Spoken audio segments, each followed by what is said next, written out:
Malam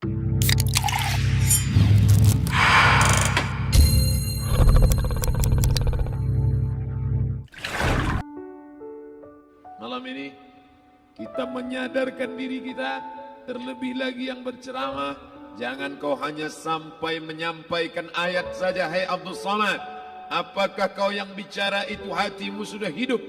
Senantiasa merasakan diri, aku orang paling hina, aku orang paling kotor, ditempelkan kening ke lantai di tempat yang diinjak tapak kaki, mengatakan bahwa aku bukan siapa-siapa. Umur diberikan Allah 40, 60, 70. Berapa yang kupakai untuk menolong agama Allah? Berapa yang kupakai untuk mengingat Allah? Mata, tangan, telinga, kaki akan diminta tanggung jawab di hadapan Allah. Dulu dibangga-banggakan, dihormati, dimuliakan. Yang kami muliakan Al-Mukarram, Al-Ustaz. Tapi pada saat tiba masanya, yang kita bawa tak lain tak bukan innallaha la yanzuru ila ajsamikum. Allah tak menengok badan, fisik, bentuk tubuh, baju. Ini sampulnya saja. Wala ila suwarikum, Allah tak menengok rupa, wajah. Walakin yanzuru ila qulub. Hati kamu yang bersih itulah yang kau bawa menghadap Allah Subhanahu wa taala. Yauma la yanfa'u malun, harta tak berguna. Wala banun, anak tak bisa menolong.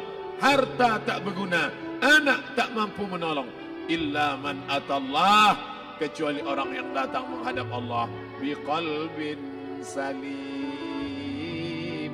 dengan hati yang bersih, hati yang tulus, hati yang memercikkan cahaya iman, hati yang bersih dari hasad, busuk hati, sum'ah, riya, takabbur. Itulah yang menolong di hadapan Allah Subhanahu wa taala. Apa kata Imam Ali radhiyallahu an? An-nasu niyam. Semua manusia waktu hidup itu tidur. Bapak tidur, ibu tidur, saya tidur. Semua orang waktu hidup itu tidur. Falamma matu, ketika dia mati, disitulah dia baru terjaga dari tidur panjang. Saat Israel mencabut nyawa, ditarikkan adalah satu centapan yang kuat. Disitulah kita baru terjaga dari tidur panjang. Betapa aku meninggalkan salat, betapa aku tak berzakat, betapa dulu kekuasaan. Aku lulus umur 30, pensiun 58, 28 tahun, apapun tak pernah kubuat untuk agama. Sibuk membesarkan anak, sibuk mengurus warisan. Anak pun tak ingat dengan kita, karena kita lupa menanamkan pendidikan agama di dalam otak kepalanya. Harta yang banyak tak sempat menolong agama Allah. Anak tunggal semata wayang tak sempat dididik agama. Istri meninggalkan dalam keadaan stres susah hatinya, karena dia tak diajarkan sabar menerima ridha ketetapan takdir Allah.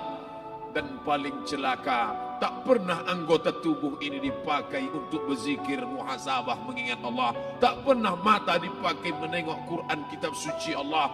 Tak pernah dipakai hati merenung sejenak, apa yang akan kubawa mati menghadap Allah Subhanahu wa taala. Abdul Samad dari dalam tanah naik ke atas tanah, ceramah,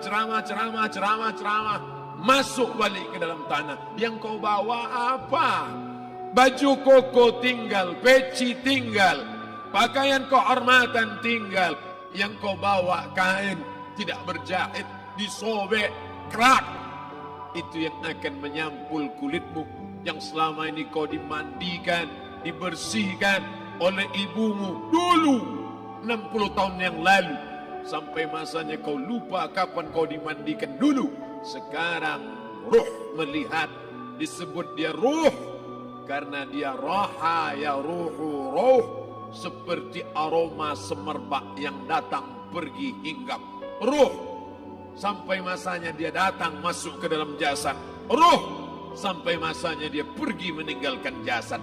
Malam ini dimuliakan Al-Mukarram Haji Abdul Samad LCMA. Kenapa Abdul Samad ini dimuliakan? Karena ruh hinggap sejenak sebentar, sampai masanya besok pagi dia ruh keluar dari dalam tubuh ini. Anak yang katanya ayahku sayang, istri katanya kaulah abang, sampai masanya mereka tak lagi mau mendekat. Rumah itu saya yang buat, saya yang mengukurnya.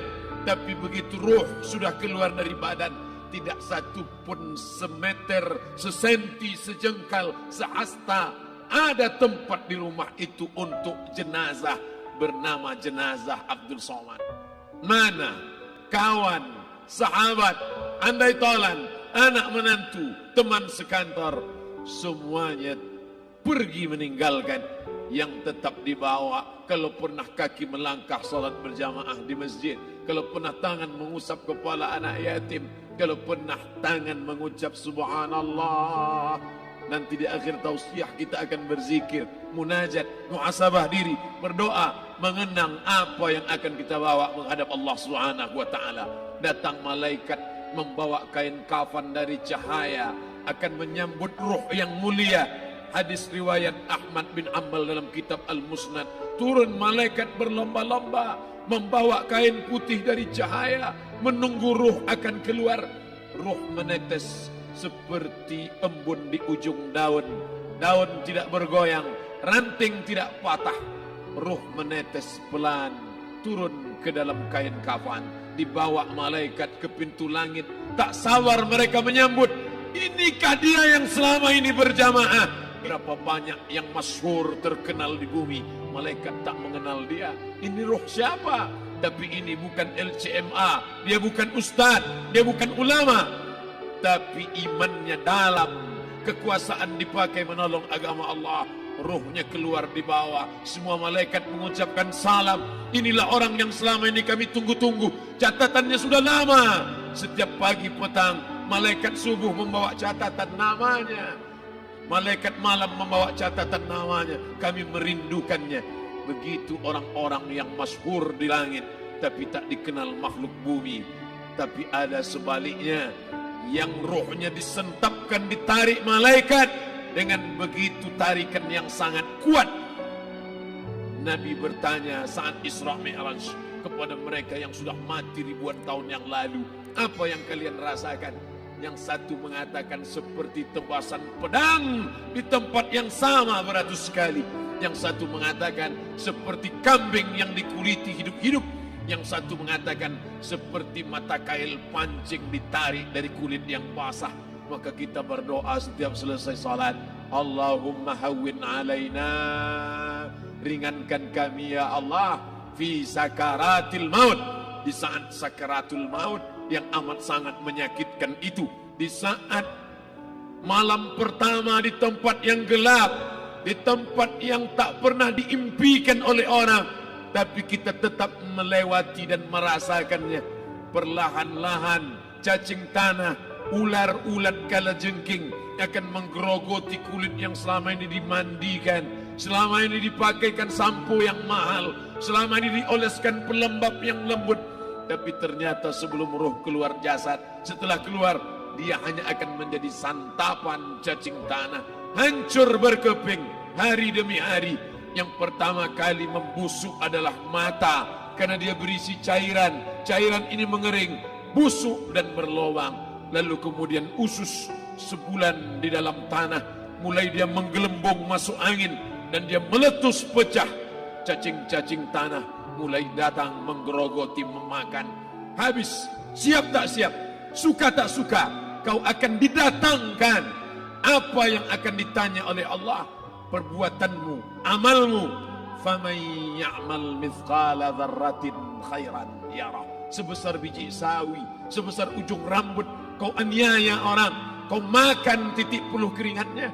U'tul ajira ajrahu, berikan upah pekerjamu, gaji tukang panenmu, gaji tukang cuci setrikamu. Kau makan, kau tahan 3 bulan, dia tak menuntut, dia senyum, dia hanya mampu mengadu kepada Allah.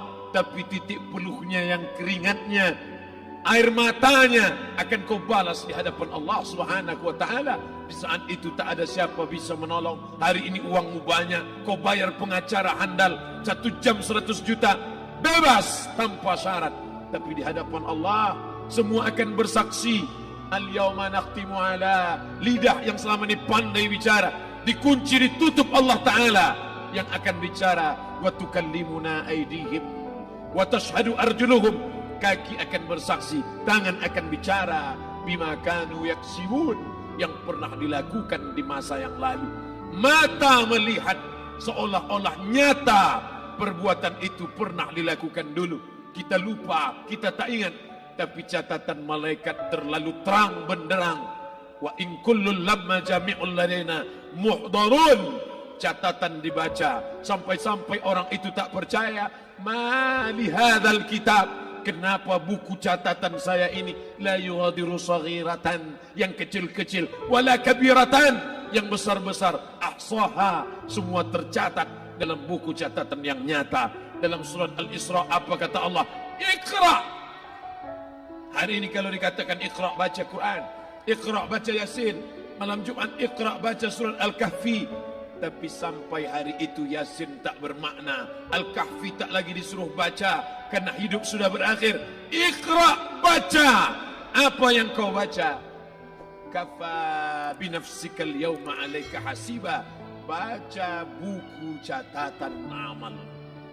Sampulnya dosa, isinya dosa. Catatan kakinya dosa, sampul penutupnya dosa, bibliografinya dosa. Sampai ia pun tidak percaya, kenapa aku hidup hanya dosa saja. Saat itu dia mendengar teriakan azab, saat itu dia menyaksikan pekikan teriakan sakitnya siksa. Rabbana, ya Tuhan kami, farji'na, balikkan lagi kami ke dunia. Rabbana, ya Tuhan kami, absarna, mata kami sudah melihat azab. Wasami'na, telinga kami sudah mendengar sakitnya, pekikan, teriakan, jeritan. Farji'na, balikkan lagi kami ke dunia. Na'mal salihan, kami ingin amal saleh, kami ingin bantu masjid, kami ingin sekolahkan anak yatim, kami ingin muliakan fakir miskin, kami ingin bantu panti jompo. Farji'na, balikkan lagi kami dunia. Kami ingin salat tahajud, kami ingin tahiyatul masjid, kami ingin puasa sunnah. Saat itu penyesalan tak lagi berguna. Na'mal salihan, kami ingin amal saleh. Andai kau beri kami tenggat waktu ya Allah, laula akhartani, kalau kau beri aku waktu, ila ajalin qarib, aku tak minta hidup 1000 tahun. Ila ajalin qarib, sebentar saja kau hidupkan aku ya Allah. Di situ orang baru tahu apa yang pernah dilakukan dulu, yang di masa lalu. Tak ada cara lain kecuali malam ini kita bertaubat, taubat nasuha, mandi, solat sunat taubat. Ma min muslimin yuznibu zamban, ada orang silap, khilaf, buat dosa, salah. Siapa yang tak pernah salah? Sedangkan datuk moyang kita Adam pun salah, tapi dia mengetahui, sadar salahnya. Dia berdoa, Rabbana zalamna anfusana, kami sudah menzalimi diri kami. Wa illam taghfir lana, kalau engkau tidak mengampuni kami, wa tarhamna, kalau engkau tidak merahmati kami, lanakunanna minal khasirin, kami termasuk orang yang rugi ya Allah. Maka malam ini kita bermunajat kepada Allah, berdoa, mengenang masa lalu, bergelimang dosa, besok tak akan kita ulang. Kita minta ampun kepada Allah Subhanahu wa taala. Astaghfirullahalazim, astaghfirullahalazim, astaghfirullahalazim. Alladzi khalaqal mauta, Allah yang menciptakan mati. Wal hayata, Allah yang menciptakan hidup. Pasangan hidup adalah mati, pasangan sehat adalah sakit, pasangan cantik adalah keriput dan layu. Siapa yang tidak siap menerima kehidupan ini, berani hidup, berani menghadapi mati. Takut mati, jangan hidup. Takut hidup, mati saja. Kalau belum masanya, nampak jenazah lewat, ikut. Oleh sebab itu kita ini kapanpun bisa saja datang silih berganti. Kemarin, beberapa hari yang lalu, dulu kabarnya tsunami itu melalui proses gempa dulu. Gempa dulu, air naik, sekarang enggak pakai DP, langsung aja. Malam ini masih terjadi, saudara kita di Cisolo, terjadi sekarang gempa Apa maknanya ini? Mengingatkan kita bahwa dimanapun kau berada, di pantai. Bingung saya Pak Ustadz, ini malam tahun baru mau kemana? Mau di pantai takut tsunami, mau di bukit takut gunung meletus, mau main kembang api takut anak gunung Merapi terpancing, mau di rumah takut gila. Kenapa engkau tidak buka TV? Lihatlah acara peringatan tentang kematian akan tiba. Aina ma takunu, dimanapun kau berada. Dulu orang musyrik jahiliyah, dia buat peti yang besar, dia masuk ke dalam, dia paku keliling. Kenapa kau buat paku dengan peti besar? Supaya malaikat maut nggak bisa masuk. Yudrikumul maut, kematian akan menangkapmu. Walau kuntum fi burujim musyayyadah, walaupun engkau berada di dalam peti yang kokoh dan kuat, jangan takut mati. Jangan pernah takut bercerita tentang mati. Ini banyak istri yang takut ketika suaminya cerita mati. Jangan cerita mati, Pak. Ceritakan kematian supaya kau siap menghadapi kematian, supaya siap apa yang akan kita bawa menghadap mati. Illalladzina amanu, yang kau bawa cuma iman, wa amilus shalihat, dan amal soleh, bukan somat. Aku hanya bisa mendoakan kalian. Tapi nampaknya dari keadaan kondisi kesehatan beberapa hari ini, nampaknya saudara-saudaraku, mungkin aku lebih mendahului kalian. Oh, jangan mati dulu Pak Ustadz. Bukan maknanya aku mendahului mati, aku mungkin mendahului mengiringi jenazah kalian. Kematian tidak bisa ditawar. Sampai masanya kita akan mati, malaikat maut akan mencabut. 70 kali malaikat maut menatap mata kita, melihat wajah kita. Aku cabut nyawanya. Jangan dulu, kata Allah. Ini perempuan yang pelit, yang bakhil, kedekut ini, yang tak mau sedekah ini, yang kalau beli ikat nawarnya mau mati. Aku cabut nyawanya. Jangan dulu, jangan dulu. Ini yang orang pakai sabu-sabu, pakai narkoba, sudah tidak ada uang, pakai lem kambing. Sudah tidak ada uang, tetap juga pakai kopi campur spiritus. Ku cabut nyawanya. Jangan dulu, kata Allah. Mungkin boleh jadi malam ini dia bertaubat. Mudah-mudahan yang pelaku dosa, bertaubatlah engkau malam ini. Taubatlah sebelum malaikat maut mencabut nyawamu. Seperti tebasan pedang di tempat yang sama beratus kali. Seperti kambing yang dikuliti hidup-hidup. Seperti mata kail pancing ditarik dari kulit yang basah. Mana yang mau kami coba Pak Ustaz? Coba aja tiga-tiganya.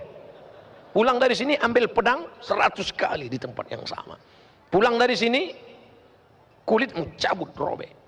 Yang paling ringan, ambil mata kail pancing, tusukkan, tarik. Kau rasakan sakitnya kematian. Kalau mau yang kematian paling ringan, ambil ujung dagingmu, tarik ke atas. Rasakan sakitnya sampai akhirnya kau mati. Tapi insya Allah, apa yang paling sering kau dengar, apa yang paling sering kau tatap, itulah yang akan datang waktu engkau mau sakaratul maut. Karena kau sering mendengarkan nasyid puji-pujian Sayyidina wa Maulana Muhammad sallallahu alaihi wasallam. Sayup-sayup terdengar suara Qamarun, Qamarun, Qamarun sidnan Nabi, Qamarun wajamil, wajamil, wajamil sidnan Nabi, wajamil. Oh, saya nggak tahu lagu itu Pak Ustadz. Lagu apa yang kau tahu? Itu yang akan datang ke telingamu nanti. Itu yang akan datang merusak akidahmu. Di saat sakaratul maut, kita berdoa pagi, petang, siang dan malam. Apa yang kita minta? Allahumma khtim lana bihusnil. Banyak amalmu ke Makkah bolak balik, tidak ada maknanya. Habaan mansura, seperti debu yang diletakkan di tapak tangan lalu kau hembus keras. Tak bermakna. Kau akan mati. Apa yang akan kau bawa? Allahumma ja'al akhir kalamina, jadikan akhir kalam kami inda intihai ajalina, ketika ajal kami tiba, ketika ajal kami datang, yang terakhir keluar dari mulut, la ilaha illallah. Hembusan nafas yang terakhir, Allah, Allah. Siapa yang membisikkan ke telinga kita? Anak yang dulu saat lahir kita yang berbisik ke telinganya, asyhadu an la ilaha illallah.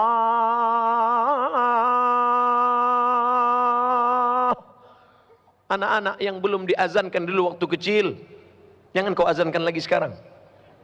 Jangan gara-gara mendengar ceramah ini pulang dari sini panggil anak, nak sini sebentar. Asyhadu, udah semester 3. Hadisnya jelas, statusnya hadis hasan, disebutkan dalam kitab Sunan At-Tirmidzi. Nah, saat engkau lahir dulu aku yang mengazankanmu. Apa yang kami inginkan sebagai orang tua, kami sebagai ayah, kami sebagai ibu, kami tidak ingin kau belikan mobil yang besar. Untuk apa mobil besar? Kredit. Kami tidak ingin kau bangunkan rumah yang mewah, kau bangunkan rumah tinggi berlantai 2. Kami tidak bisa naik ke atas, kaki kami sudah kena asam urat. Yang kami inginkan, nak, saat kami mati meregang nyawa, engkaulah yang membisikkan ke telinga kami, la ilaha illallah. Menetes air mata, mulut pun mengucap la ilaha illallah. Tapi ada orang susah mengucapkan la ilaha illallah. La ilaha illallah. Berapa harga sawit? Kenapa? Karena otaknya dunia, isinya materi. Malam ini kita sedang diingatkan bahwa kita akan mati menghadap Allah, dan kita ingin lafaz terakhir yang keluar dari mulut kita, la ilaha illallah. 9, 10, 11, 12, 1, 2, 3, 4 8 jam dengan suami orang. Sementara dengan suaminya kadang 8 menit. 8 jam dengan suami orang, bersolek dengan suami orang, makan dengan suami orang, minum dengan suami orang, pulang ke rumah jumpa suami asyik main HP. Nampak suami duduk, bukan ditegurnya, abang mau minum apa? Enggak, difotonya pula suaminya. Suamiku sedang merisau, kasihan. Makanya Pak Gubernur saya tengok berapa kali foto gini. Beliau foto begini, rupanya satu untuk selamanya.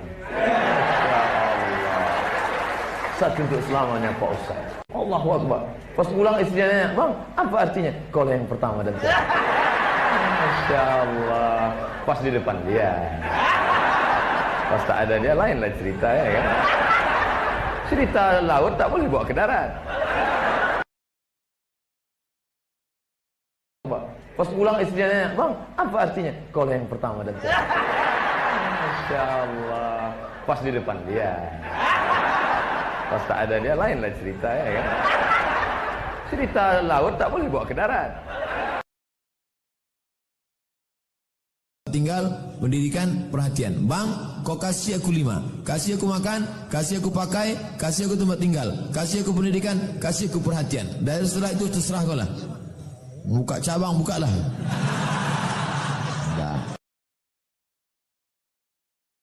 Ustaz, saya mengizinkan suami saya kawin lagi. Tapi dalam hati kita dongkol. Bagaimana tuh Pak Ustaz? Masuk surga apa tidak? Masuk, cuma agak lambat sedikit. Kalau ibu meninggal, tidak ada anak, bapak dapat setengah. Kebetulan ibu tuh duitnya banyak, 1 miliar duit dia. Bapak dapat berapa? Janganlah malu-malu jawab. 500 juta. Kalau sudah 500 juta di tangan, sebelah kanan aja yang menangis, sebelah kiri mana yang mau dipinang oleh depan?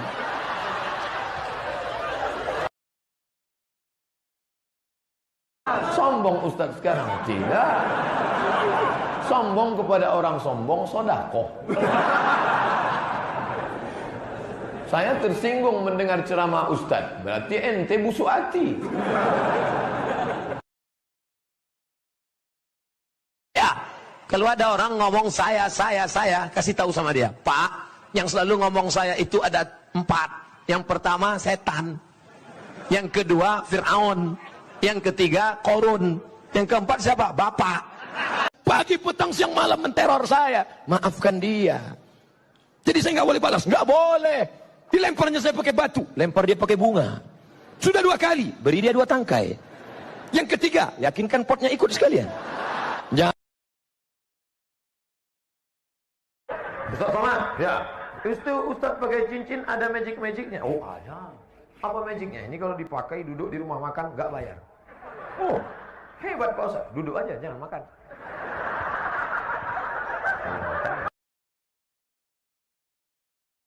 Kenapa seorang mu'alaf itu selalu diuji keimanannya? Kenapa berat betul ujian ini Pak Ustadz? Karena hadiahnya sorga. Kalau ringan hadiahnya kipas angin.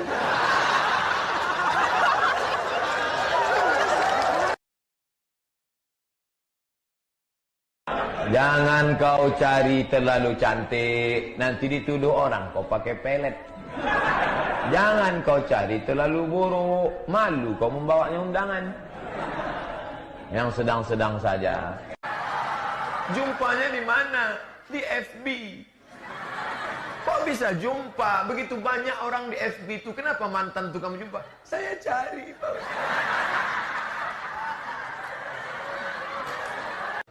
Assalamualaikum. Waalaikumsalam. Ya Humaira. Apa artinya itu bang? Wahai engkau yang putih kemerahan. Luar biasa abang malam ya. Aku sudah hijrah Adinda. Begitu. Ini enggak terlalu jujur. Bini hitam dipanggilnya. Ya Hajar Aswad. Ngamuk lah dia. Tersinggung dia.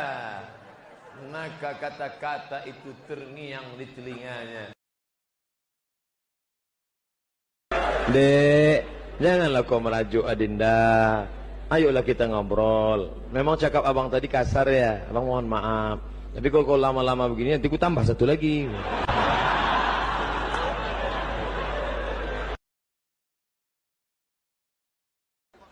Bapak Ibu yang dimuliakan Allah, ibu-ibu yang cincinnya 3, yang gelang emasnya banyak, yang rantainya banyak. Ketika ibu meninggal, kira-kira gelang, subang, antai, ranting itu siapa yang ngambil? Mereka akan ngambil untuk modal kawin lagi. Ibu ketawa sekarang, silakan. Buktikan cakap saya. Kalau ibu tak percaya, nanti jam 12 pura-pura mati. Sampai jam 12 bilang, bang. Pura-pura mati. Jam 12 ibu pura-pura mati, jam 2 itu mulai mereka preteli satu-satu. Nah, pas nanti mereka pegang, disitulah ibu pegang tangan mereka. Belum lagi bang. Tapi jurus ini tak bisa lagi dipakai karena sudah bocor. Nanti jurus baru ku kasih, 4 mata ku kasih. Kalau nikah siri itu hukumnya apa Pak Ustaz? Nikah siri kalau cukup rukunnya sah. Nikah siri yang tak sah itu berdua di kamar hotel. Aku nikahkan engkau, aku bayar mahar 50.000 sampai jam 5 sore nanti itu naik.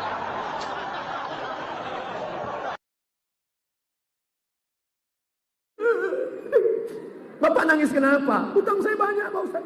Tapi Bapak kaya. Masa nggak sanggup bayar utang? Bukan nggak sanggup bayar, orangnya nggak tahu di mana Pak Ustaz. Utang apa? Dulu waktu sekolah makan bakwan 3 bayar 1.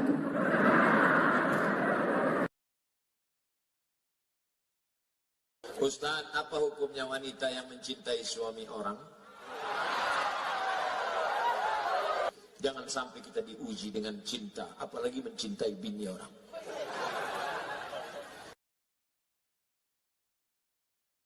Insya Allah kalau kau banyak puasa, nafsunya ada, tenaga nggak ada. Bro, ada cewek tuh, gua nggak ngelihat lagi. Aku udah mau mati aja.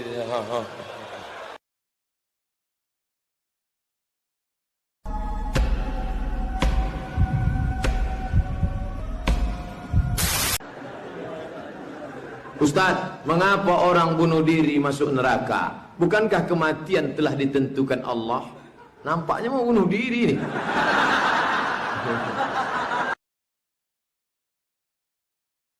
Waalaikumsalam. Betul ini Ustaz Somad? Betul. Saya disuruh kepala sekolah untuk nelpon Ustaz. Ada apa? Kami mau pakai Ustaz jam 9. Bisa? Mau dipakainya saya jam 9? Emang saya lelaki panggilan?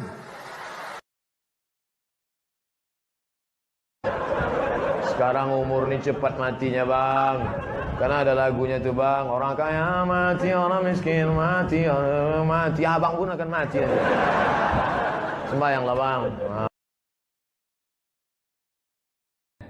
Merindukan seseorang pilihan atau tidak pilihan? Tidak. Rindu tidak pilihan. Berapa banyak kita tidak ingin rindu tapi hati kita merindu.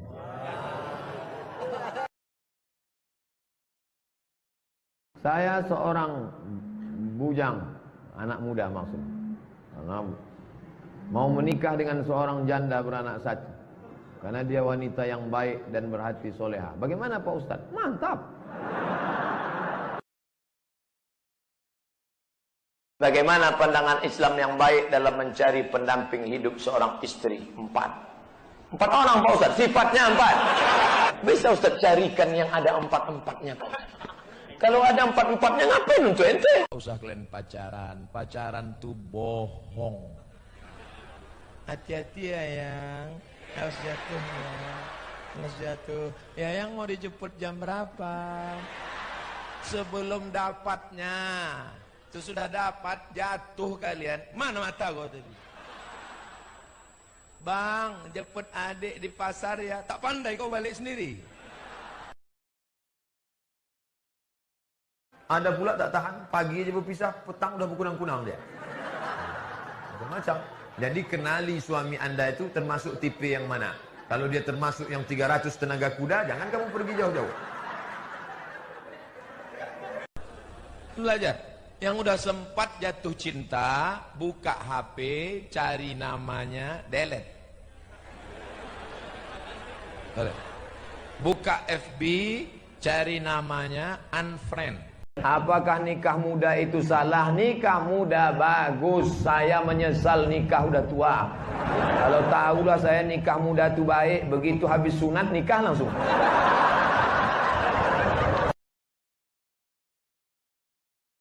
Bapak punya duit, ibu punya duit, menikah. Apa beda duit bapak dengan duit ibu? Dalam duit bapak ada hak ibu, tapi dalam duit ibu tidak ada hak bapak.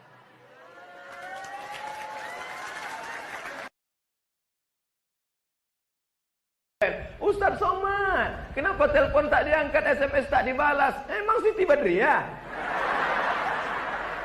Enak aja, saya kena blokir. Semuanya ngadu ke saya, apa tak pusing kepala saya?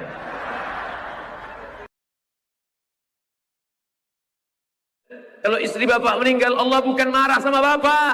Allah sayang, supaya bapak bisa kawin lagi. Tengoklah bu. Tengoklah bu, ku pancing sikit aja mereka ketawa lah. Mestinya mereka kan. Apa hukumnya mencium istri sedang berpuasa? Istri siapa?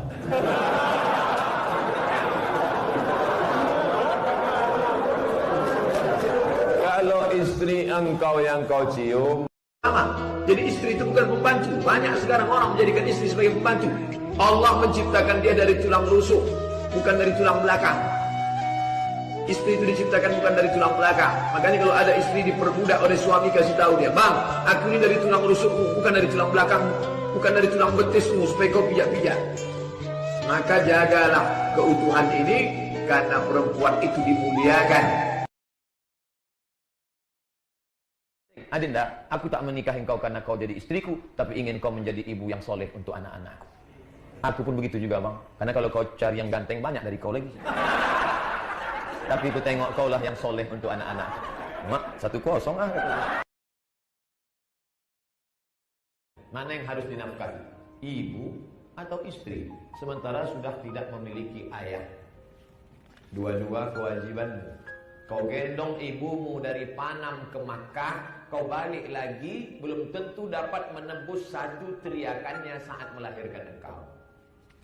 Ada laki-laki itu, kalau dengarnya suara perempuan lemah gemulai, dia langsung error. Jangankan suara ibu, suara GPRS pun di error. Jangan belok kanan, jangan belok kanan, ada rumah janda. Benar mencuci, masak sebagainya tidak termasuk kewajiban istri? Jadi kau mau apa? Jadi istri itu tetap bekerja membantu suami. Tapi kalau suami itu kaya, dibuatkannya lah pembantu. Sampai memotongkan kuku pun ada satu pembantu. Mengorekkan telinga ada satu. Bapak-bapak yang sudah 40, 50 belum akikah, balik dari sini beli kambing. Nanti habis maghrib undang tetangga sahabat makan kambing. Akikah. Tapi akikah saja. Yang sudah umur 40, 50 akikah saja. Jangan minta cukur rambut. Minta cukur rambut. Akikah saja. Jangan minta ayun pakai marhaban. Marhaba ayyanor. Sangka cucu dia ayun. Apa nenek duduk? Golak ibu membayangkan nenek itu duduk di hati. Ya, kenapa orang Betawi ini kalau nikah ada roti buaya? Ustadz Somad, binatang yang paling setia tak pernah selingkuh adalah buaya. Jadi kami ingin dia setia macam buaya selama dia di air.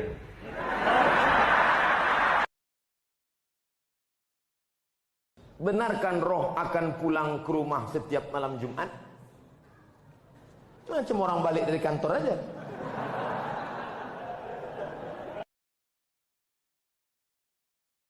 Merasa tidak bahagia, padahal sebetulnya dia sudah bahagia, tapi dia tidak bersyukur. Bahagia itu terletak pada syukur. Maka siapa yang bersyukur, dialah orang yang paling bahagia. Kalau kamu sholat, lalu kamu ragu untukmu batal atau tidak, jangan batalkan sholatmu sampai kau dengar suara atau kau cium bau. Karena memang ada yang tak bersuara tapi baunya luar biasa.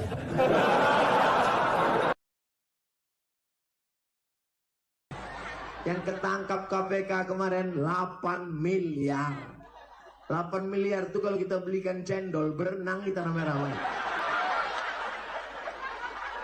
Bayangkan berenang dalam cendol. Saya ingin nikah, Pak Ustadz. Alhamdulillah. Cuman saya baru nabung, Pak Ustadz. Mau terus apa mundur, Pak Ustadz? Pantang mundur. Lanjutkan. Minjam uang, Pak Ustadz? Enggak ada.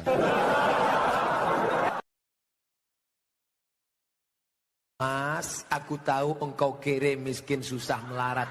Tapi aku sudah terlanjur cinta padamu.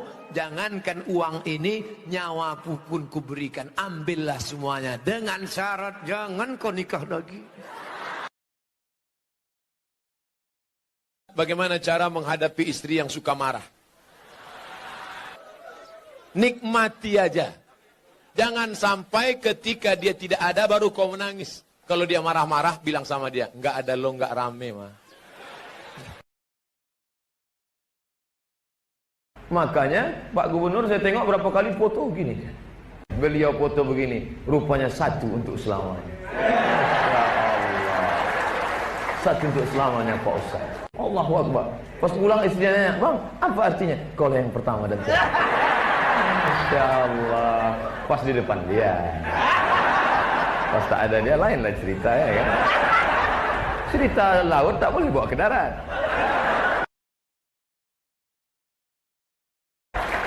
Betapa senangnya hati istri ketika suami menelpon dari Jakarta. Adinda, ya Kanda, abang sudah sampai di Jakarta acara luar kota. Di mana tinggal? Di Hotel Syariah. Alhamdulillah. Di Hotel Syariah sekarang. Alhamdulillah. Habis nelpon dia pun keluar.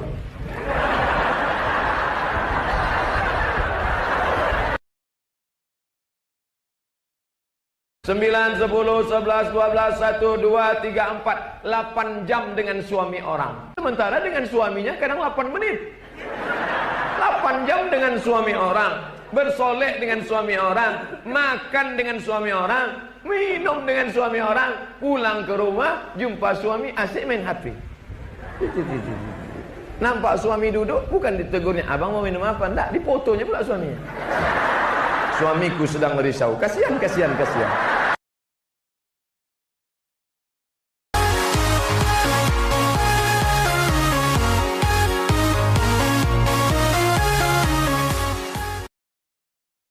Mata saat, bila hari kiamat itu wahai Rasulullah?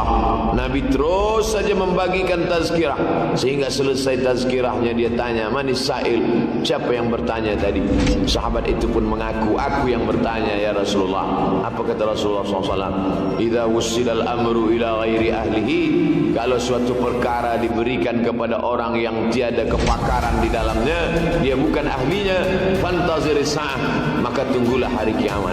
Hancurlah dunia kalau sudah dipegang oleh orang yang tidak amanah, yang tidak ada keahlian kepakaran dalam membina, tapi dia tetap juga merasa berhak. Kata Nabi SAW, fantaziris sa'ah, tunggulah sa'ah, hari kiamat.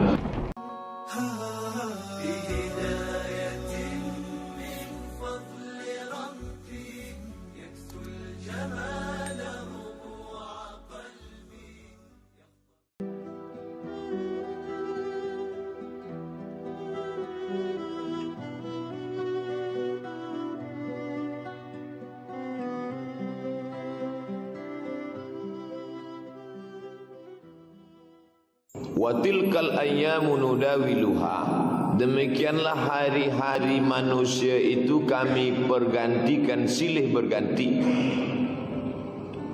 Wa tilkal ayyamu nudawiluha bainan nas, untuk apa Allah buat hari ini saling berganti? Liya'lamallahu alladhina amanu wa yattakhidha minkum syuhada. Hanya dua saja tujuan Allah. Yang pertama, Allah ingin menguji siapa yang istiqamah dalam iman dan Islam. Dan yang kedua, Allah ingin melihat siapa yang menjadi syuhada. Ahasiban nasu ayyutraku ayyaqulu amanna, apakah manusia itu menyangka bahwa dia dibiarkan saja kalau dia berkata amanna, aku beriman, lalu Allah biarkan saja dia begitu? Tidak. Wa hum la yuftanun, imannya itu mestilah diuji.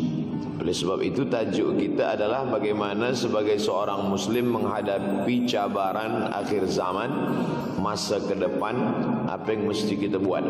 Sebab orang-orang sebelum kita sudah melalui zaman ini yang Masya Allah, tabarakallah. Hidup ini sama seperti menanam satu benih di dalam tanah.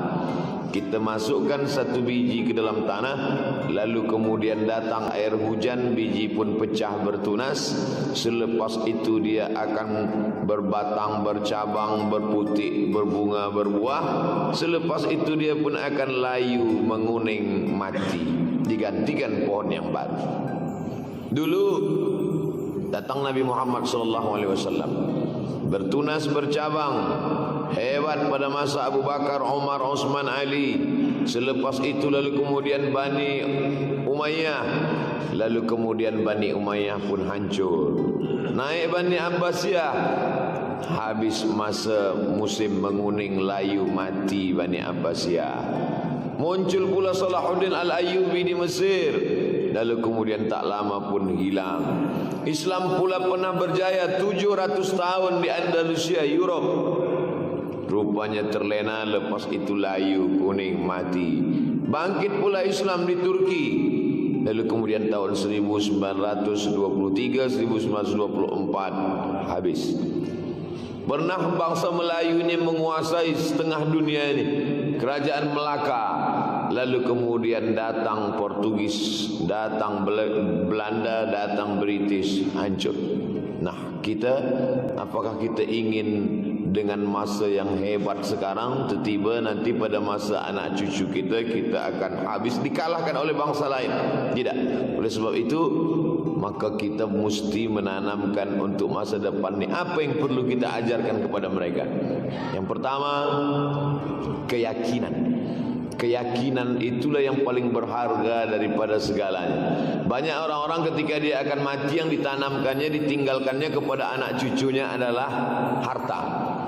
Ma ta'buduna min ba'di, Itu yang diajarkan Nabi Yaqub alaihissalam. Sebelum dia mati, yang ditanamkannya kepada anak cucunya adalah keyakinan. Ma ta'buduna min ba'di. Berapa banyak orang yang meninggalkan tanah lalu kemudian meninggal dunia, dia harapkan anak cucunya akan menjadi tuan tanah. Rupanya selepas dia mati, anak cucunya bukan menjadi tuan tanah, tapi menjadi orang tukang jual tanah. Sebab apa? Sebab tidak meninggalkan keyakinan yang kuat. Makanya pesan Sayyidina Ali radhiyallahu anhu, al-ilmu yahrusuka wal malu anta tahrusuhu. Kalau kau tinggalkan harta, maka anak cucumu akan sibuk menjaga harta. Tapi kalau kau tinggalkan ilmu, maka ilmu itu yang akan menjaga dia terselamat, dan harta itu akan datang bersimpuh kepada dia. Kalau kau tinggalkan keyakinan tentang akhirat, dia akan memperjuangkan agama Allah.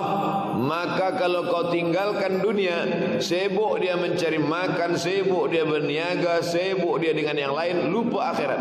Tapi kalau kau tinggalkan keyakinan bahawa dunia ini hanya jambatan menuju akhirat, maka dia akan sibuk mencari akhirat. Dunia itu akan bersimpuh di bawah tapak kakinya. Keyakinan inilah yang mesti kita tinggalkan, bahawa dunia ini sementara, bahawa dia mesti mencari dunia hanya setakat bekal saja. Maka kalau Allah bukakan kepada dia dunia, dia tidak akan lupa, dia tidak akan lalai. Kata Nabi SAW, yang aku khawatirkan di akhir zaman nanti bukan kamu menjadi kafir. Cuba tengok bunyi ayatnya. Walan tarda ankal yahudu walan nasara hatta tattabi'a millatahum. Mereka tidak akan puas hati hingga kamu mengikuti. Bukan Allah katakan dinahum. Kalau dinahum, kamu merubah agama kamu. Agama tak berubah, tapi cara hidup berubah. Millatahum, cara hidup, cara makan, cara menikah, cara berniaga, cara mengatur tadbir negara, cara. Oleh sebab itu, maka yang paling penting ditanamkan adalah keyakinan. Keyakinan yang paling penting adalah bahawa innad dina indallahil Islam. Agama yang paling diridai Allah adalah Islam. Dan Islam yang dimaksud pula bukan Islam setakat. Ada setengah orang memahami Islam ni hanya 3 saja: lahir, nikah, mati. Itulah Islam. Bukan itu Islam. Islam adalah bagaimana cara kita menjalani hidup, dari mulai terjaga pagi, subuh, terbuka mata, alhamdulillahilladzi ahyana ba'da ma amatana wa ilaihin nusyur, sampailah kita menutup mata, bismika Allahumma ahya wa amut. Dari mulai melangkahkan kaki, bismillah tawakkaltu 'ala Allah la haula wala quwata illa billah, sampailah bagaimana cara makan, bagaimana berniaga, bagaimana berjual beli, bagaimana mati, bagaimana menjalani hidup, bagaimana memasukkan manusia ke liang lahat. Maka apa kata Allah? Ya ayyuhalladzina amanu, hai orang beriman, udkhulu fis-silmi, masuklah kamu ke dalam Islam secara kafah, secara total, secara semuanya mesti dengan cara Islam. Umat Islam dijauhkan dari Islam. Sebab kalau umat Islam ini tetap berpegang kepada Islam, dia akan menang, dia akan berkuasa di atas muka bumi Allah. Maka bagaimana supaya umat Islam ini lemah? Jauhkan dia dari Islam. Maka datanglah Zuimar datang ke makam Salahuddin Al-Ayyubi. Dia pijakkan kakinya ke atas makam Salahuddin Al-Ayyubi. Salahuddin, berperang kita dengan meriam, berperang kita dengan pedang, kamu menang dan kami kalah. Lalu dia patahkan pedang itu di atas makam Salahuddin. Hari ini kita tidak lagi berperang dengan pedang Salahuddin, tapi kita berperang dengan cara yang lain. Brainwash, cuci, dibasuh otak manusia ini dengan tulisan, dengan tontonan, dengan buku, dengan television, dengan style hidup zaman moden. Lalu kemudian anak-anak kita mulai dialihkan pandangan dia bahawa ada yang lebih baik daripada Islam. Islam hanyalah masa lalu saja. Islam memang hebat dulu masa Bani Abbasiyah Umayyah, tapi sekarang zaman moden Islam tak layak lagi untuk tampil ke hadapan manusia masa akan datang. Itulah yang disebutkan sayati zamanun ala ummati, akan datang kepada umatku ini nanti, kata Nabi SAW, ada masanya, suatu zaman la yabqa minal islami illa ismuh, Islam hanya tinggal namanya saja. Wala minal qur'ani illa rasmuh, Quran hanya tinggal tulisannya saja. Wala minal qur'ani illa rasmuh, Quran memang dibaca, Quran memang ditulis, tapi tidak lagi diamalkan secara semua isinya. Lalu kemudian yang paling menakutkan, wa masajiduhum amirah, masjidnya pula banyak, besar, mewah, megah, cantik. Wa hiya kharabun minal huda, tapi tidak lagi ada hidayah di dalamnya. Dia hanya setakat untuk menyombongkan diri, untuk menunjukkan ini punya si fulan, ini kehebatan si fulan, tapi tidak lagi di dalamnya menabarkan kedamaian. Dulu orang bila dia susah hati masuk ke masjid, hati dia tenang. Dulu kalau ada orang stres, susah, masuk ke dalam masjid karena masjid mendatangkan kedamaian. Hari ini di dalam masjid pula dibangkitkan khilafiyah, sehingga orang bangkit kemarahannya di dalam masjid dan marahnya kepada sesama orang yang menyembah Allah Subhanahu wa taala. Dulu orang marah melihat orang tak Islam, lalu kemudian dia berjihad, dia islamkan, bersyahadat. Sekarang orang marah kepada orang yang sudah Islam, lalu mengkafirkan yang sudah bersyahadat. La haula wala quwata illa billah. Akhirnya datanglah seorang bertanya kepada Nabi sallallahu alaihi wasallam, "Mata sa'ah?" Bila hari kiamat ini ya Rasulullah? Nabi tak jawab. Nabi tanya balik, "Ma'adatta laha?" Apa yang sudah engkau siapkan untuk hari kiamat itu? Kata dia, "Hubbullah wa rasuluh." Hubbullah, cinta kepada Allah Subhanahu wa taala, wa rasulih, cinta kepada Rasulullah sallallahu alaihi wasallam. Cukup. Kalau kau cinta kepada Allah, kau cinta kepada Rasulullah, maka kau akan berkorban. Kerana cinta pasti memerlukan pengorbanan. Kalau kau cinta kepada Allah, cinta kepada Rasulullah, cukup. Karena kalau kau cinta kepada Allah, kau pasti akan ingat Allah. Kerana orang pasti mengingat siapa yang dia cintai. Lalu kemudian di masa yang lain datang pula seseorang bertanya kepada Nabi sallallahu alaihi wasallam, "Mata sa'ah?" Bila hari kiamat itu wahai Rasulullah? Nabi terus saja membagikan tazkirah, sehingga selesai tazkirahnya dia tanya, "Manis sa'il?" Siapa yang bertanya tadi? Sahabat itu pun mengaku, "Aku yang bertanya ya Rasulullah." Apa kata Rasulullah SAW? "Idza wussilal amru ila ghairi ahlihi." Kalau suatu perkara diberikan kepada orang yang tiada kepakaran di dalamnya, dia bukan ahlinya, fantaziris sa'ah, maka tunggulah hari kiamat. Hancurlah dunia. Kalau sudah dipegang oleh orang yang tidak amanah, yang tidak ada keahlian kepakaran dalam membina, tapi dia tetap juga merasa berhak, kata Nabi SAW, fantaziris sa'ah, tunggulah sa'ah, hari kiamat. Tapi hari kiamat yang sebenarnya tiada yang tahu kecuali Allah. Yas'alunaka 'anis sa'ati ayyana mursaha. Mereka bertanya kepadamu hari kiamat itu bila terjadi. Qul, katakan ya Muhammad, la ya'lamuha illahu, tak ada yang tahu kecuali Allah Subhanahu wa taala. Adapun Allah bercerita tentang tanda-tandanya supaya kita bersiap-siap. Bersiap bukan mesti kita cari tarikhnya, tahunnya.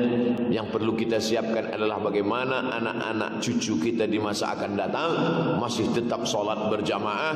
Tiada lain kita wariskan kepada mereka ilmu tentang Islam, bahwa mereka akan menjadi lawyer, mereka akan menjadi akuntan, mereka akan menjadi pemimpin, mereka akan menjadi jenderal, mereka akan menjadi orang penting di dunia ini.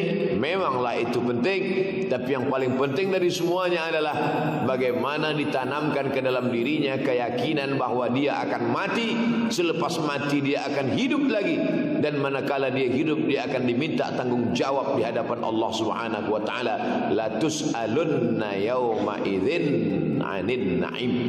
Wahai anakku, nanti kau akan mati, selepas mati itu kau akan hidup lagi, dan selepas itu nanti kau akan ditanya Allah Subhanahu wa taala. Inna sam'a, pendengaran engkau, wal basar, pandangan engkau, wal fuad, hati engkau, kullu ulaika kana anhu mas'ula, semuanya akan disoal. Kemana telinga kau gunakan, kemana mata kau pandangkan, kemana hati kau renungkan, kemana akal kau fikirkan. Saat itu wahai anakku, mulut engkau tak boleh menjawab. Mengapa? Al-yawma nakhtimu ala afwahihim, mulut terkunci. Wa tukallimuna aydihim, tangan yang akan berbicara. Wa tashhadu arjuluhum, kaki akan bersaksi. Saat itu nanti wahai anakku, aku pun tak boleh menolong engkau, engkau pun tak boleh menolong aku. Yauma yafirrul mar'u min akhi, hari itu saudara kandung, engkau adik-beradik, maka engkau pun tak boleh menolong adikmu, adikmu pun tak dapat menolong engkau. Selamatkanlah diri kalian masing-masing dengan amal ibadah. Itu yang mesti kita sampaikan kepada anak cucu kita, bukan yang kita sampaikan nanti bila aku mati maka kau buatlah seperti ini. Maka itu semua, banyak orang terlampau khawatir tentang apa yang akan dia makan selepas kita mati. Apa beza kita dengan orang jahiliyah dulu? Orang jahiliyah dulu bezanya, sebelum lahir sudah dia bunuh duluan. Selepas lahir dia ambil tanah, dia kubur hidup-hidup di dalam pasir. Maka apa kata Allah? Wa idzal mau'udatu su'ilat bi ayyi dzambin qutilat. Anak-anak yang dulu dikubur hidup-hidup itu nanti akan ditanya, sebab dosa apa kamu dibunuh oleh bapa kamu? Mereka dibunuh hanya kerana takut anak itu makan bersama mereka. La taqtulu auladakum khasyata imlaq. Jangan kau bunuh anakmu hanya kerana kau takut mereka makan bersama kamu. Nahnu narzuquhum wa iyyakum. Kami yang memberi mereka makan. Nahnu narzuquhum, kami memberi mereka. Wa iyyakum, jangankan makan mereka, makan kamu pun kami juga yang memberi, kata Allah Subhanahu wa taala. Berapa banyak nasi yang sudah dipegang akan disuap, tak jadi disuap oleh sebab yang lain-lain. Sebab apa? Sebab kuasa di tangan Allah, sebab kuasa pada kuasa Allah, kudrat dan iradat milik Allah. Dia pinjamkan kejap kepada kita supaya kita dapat beramal soleh, beribadah. Faman kana yarju liqa rabbih, siapa yang berharap berjumpa dengan Allah, falyamal amalan salihah. Bekal yang dia bawa tak banyak. Yang pertama amalan salihah, amal soleh, wala yusyrik bi ibadati rabbih ahada, dan tidak syirik dalam beribadah kepada Allah Subhanahu wa taala. Sebab banyak juga orang yang beramal soleh tapi syirik. Bagaimana kalau ada orang beramal soleh tapi syirik? La in asyrakta, kalau kau syirik ya Muhammad, la yahbatanna amaluka, maka semua amal engkau gugur, tak dapat satu pun kau bawa sebagai bekal menghadap Allah Subhanahu wa taala. Orang-orang yang menyembah selain daripada Allah, maka dia akan disuruh Allah, kamu cari Isa, minta balasan amalmu kepada Isa. Kata Allah kepada Nasrani, kamu cari Uzair, minta balasan amalmu kepada Uzair. Kata Allah kepada orang Yahudi, idhabu ila man turauna ilaih. Adapun kamu yang beramal kerana manusia, kerana berharap balasan pujian mereka, cari balasan amalmu kepada manusia. Makanya yang paling penting dalam hidup ini adalah tauhid, la ilaha illallah. La ilaha, tiada yang benar-benar disembah kecuali Allah. La ma'buda bihaqqin illallah. La ilaha, la mahbuba bihaqqin illallah. Tiada yang benar-benar dicinta kecuali Allah. La ilaha, la mawjuda bihaqqin illallah. Tiada yang mawjud sebenar-benar ada kecuali Allah Subhanahu wa taala. Kita ada kerana diadakan oleh Allah. Kita ada batasnya, kita nanti dibuat tiada oleh Allah. Tapi Allah Subhanahu wa taala wal awwalu wal akhiru. Dia yang pertama, dia yang terakhir. Bukan makna dia terakhir dia berakhir. Huwal awwalu, dia pertama, sebelum ada makhluk siapapun dia sudah ada.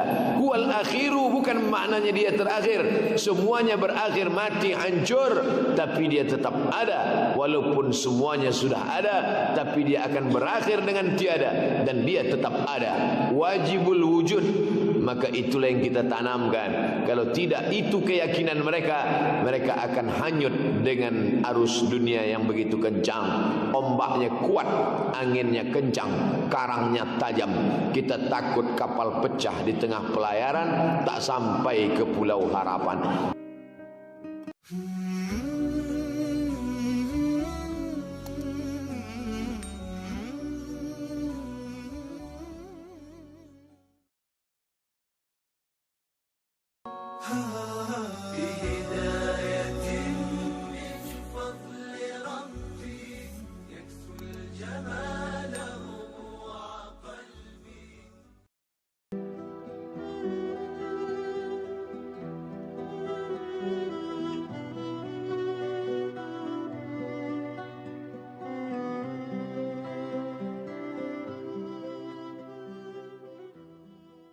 Mana yang lebih lama? Di atas kubur apa dalam kubur? Dalam kubur lebih lama. Di atas kubur sekejap saja. Paling lama 63 tahun. Tengok kiri, tengok kanan, tengok kiri, tengok kanan. Mati masuk. Habis itu kita pun akan masuk ke dalam kubur. Setelah itu bangkit lagi naik ke atas kubur. Ketika ditiupkan sangkakala, فَإِذَا نُفِخَ فِي الصُّورِ, ketika ditiupkan sangkakala, bangkit dari kubur, ditengok kawan di sebelah kanan, tengok kiri, kepalanya keledai. Kenapa kawan ini kepalanya keledai? Rupanya inilah makmum yang suka menyalip imam. Makmum yang cepat-cepat itu. Imam baru Sami Allah, ya udah tegak. Allah, ada tuh. Siap-siaplah bangkit dari kubur kepala keledai. Ada pula yang bangkit dari kubur nanti, kama yatakhabbatu syaitanu minal mas, bangkit dari kubur macam kerasukan setan. Kalau kata orang Jawa, kesambet. Bangkit dari kubur, kesambet. Ini kenapa pula dia? Orang yang bangkit dari kubur macam orang kerasukan setan gara-gara makan riba. Hati-hati, yang menabung uang di bank dapat bunga jangan dimakan. Belikan ke sepatu jangan. Ajak kawan traktir jangan. Duitnya serahkan ke panti asuhan. Alhamdulillah Pak Ustaz, aku duit riba itu tak pernah kumakan, ku kasih ke panti asuhan. Berapa? 5.000 perak. Sikit, patutlah tak kau makan.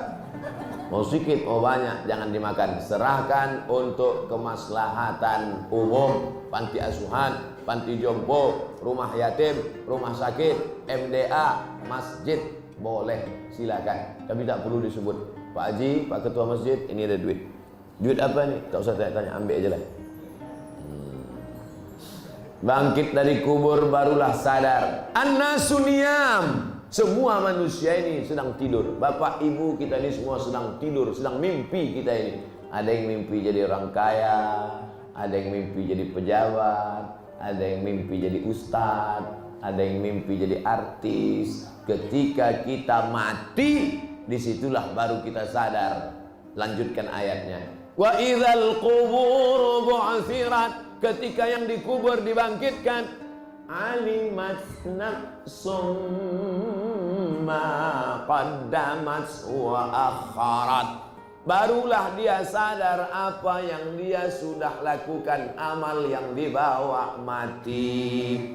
Kalau pernah tangan menyapu kepala anak yatim, itulah yang menolong nanti menghadap Allah. Kalau pernah kaki melangkahkan kaki ke masjid sholat berjamaah, itulah yang menolong di hadapan Allah. Kalau sempat diberikan 2-3 kotak keramik batu cantik indah ke masjid, surau langgar musola, itulah yang menolong di hadapan Allah. Kalau sempat diberikan sedekah lampu, walaupun yang hidup cuma satu, itulah yang akan menolong di hadapan Allah. Kau buat AC di rumahmu sampai 4-5 tinggal, yang kau sedekahkan ke masjid, itulah yang menolong di hadapan Allah. Oleh sebab itu manusia ini banyak yang tak sadar, banyak yang lupa, banyak yang lalai. Ayat itu dipilih imam. Kenapa ayat itu yang dipilih tuan imam? Supaya yang sombong, yang angkuh, yang kaya, yang punya kuasa sadar. Idzas sama'u fatarat, wa idzal kawakibu tasarat, wa idzal biharu fujirat, wa idzal qubur bu'thirat alimat nafsum ma qaddamat wa akharat. Kita lanjutkan. Ya ayyuhal insan. Kita ini semua insan. Insan diambil dari kata nasya. Nasya artinya lupa. Hai orang-orang yang lupa, kata imam. Memang betul, makmum cuma lupa semua. Ada yang ingat kunci di rumah, ada yang ingat sinetron. Maka dipanggil oleh imam, ya ayyuhal insan. Hai orang-orang yang lupa. Ibu jangan terlalu bangga disebut insan, karena manusia pelupa. Lupa bahwa dia dulu miskin, lupa dia dulu keluar dari perut emaknya tak bawa apa-apa. Ada yang keluar waktu lahir dari perut emaknya membawa kunci Kijang Innova. Ya ayyuhal insan, wahai manusia pelupa. Lupa bahwa dia nanti mati, lupa dia rumahnya tinggal, lupa dia suaminya tinggal, lupa dia istrinya tinggal. Dia mati membawa diri sebatang kara menghadap Allah, yang dibawa hanya amal. Amal pun yang bisa menolong cuma satu, amal saleh. Illal ladzina amanu wa amilus shalihat. Diingatkan oleh imam, ya ayyuhal insan, wahai manusia yang lupa, ma gharraka bi rabbikal karim. Apa yang membuat engkau tertipu sampai lupa sama Allah? Tertipu karena anak, asik menjaga anak, membesarkan anak sampai lupa ibadah. Tertipu karena suami istri, engkaulah bulan, engkaulah bintang, jangan pergi lama-lama, setengah napasku pergi. Tapi akhirnya mati menghadap Allah. Anak-anak yang menangis, papa, mama, ada mau dia masuk agak semalam. Istri-istri ketika suaminya mati menghadap Allah, berapa lama berumah tangga? 25 tahun. Hari ulang tahun pernikahan emas 50 tahun. Ketika suami mati menangis si ibu, biarkan mama masuk, biarkan mama masuk ke dalam. Tarik mau masuk.